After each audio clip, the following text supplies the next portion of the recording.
High, আমরা গেছিলাম বেলুড় মঠ। আর বেলুড় মঠ ঘুরতে গিয়ে ঠাকুরের যখন আমরা প্রসাদ গ্রহণ করতে যাই, প্রসাদ গ্রহণ করতে গিয়েই হলরুমের মধ্যে এত সুন্দর দৃশ্য দেখে আমি থাকতে না পেরে একটা ভিডিও করে নিলাম। দেখুন ভেতরে কি পরিষ্কার পরিচ্ছন্ন আর কি সুন্দর করে সাজানো গোছানো রয়েছে, কি অপূর্ব দেখতে লাগছে তাই না? কোথাও যেন এক ফোঁটা নোংরা নেই, সব যেন চকচকে ঝকঝকে। আর আমরা ভোগ প্রসাদ গ্রহণ করার যে টুলগুলো দেখুন, থালাগুলোকে উল্টো করে দিয়ে ঝালাই করে কি সুন্দর বসার সিট তৈরি করা। আর খেতে দেওয়ার থালা গ্লাসগুলোও কি সুন্দর, থালাগুলো যেমন ভারী তেমন চকচকে ঝকঝকে।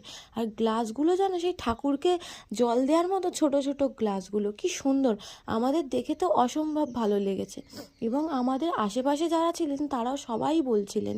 তারপরেই চলে আসে ঠাকুরের ভোগ। ওরা প্রার্থনা করে ঠাকুরের ভোগ দেওয়া শুরু করে। ঠাকুরের ভোগ প্রথমেই চলে আসলো গরম গরম গোবিন্দভোগ চালের খিচুড়ি। আর খিচুড়িটা দেওয়ার পরেই তারপরে চলে আসে তরকারি। তরকারি দিয়েছিল বাঁধাকপির তরকারি, সেটাও যেন গরম গরম ধোয়া ওঠা তরকারি। খিচুড়ি তরকারি সবই যেন একদম গরম গরম দিচ্ছিল। আর খেতেও যেন অসম্ভব সুন্দর লাগছিল। যেমন খেতে সুন্দর লাগছিল তেমন জিনিসটা যখন দিচ্ছে দেখতেও সুন্দর।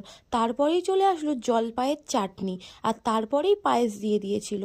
ওখানে কিন্তু যে যত খেতে পারে ততই দিচ্ছিল এবং অনেকেই টিফিন বক্স নিয়ে গেছিলো, তাদের টিফিন বক্সগুলোও ভরে দিচ্ছিল। আর এখানে বাইরে রয়েছে হাত ধোয়ার দেখুন লাইন দিয়ে কল, কি সুন্দর তাই না? টাটা।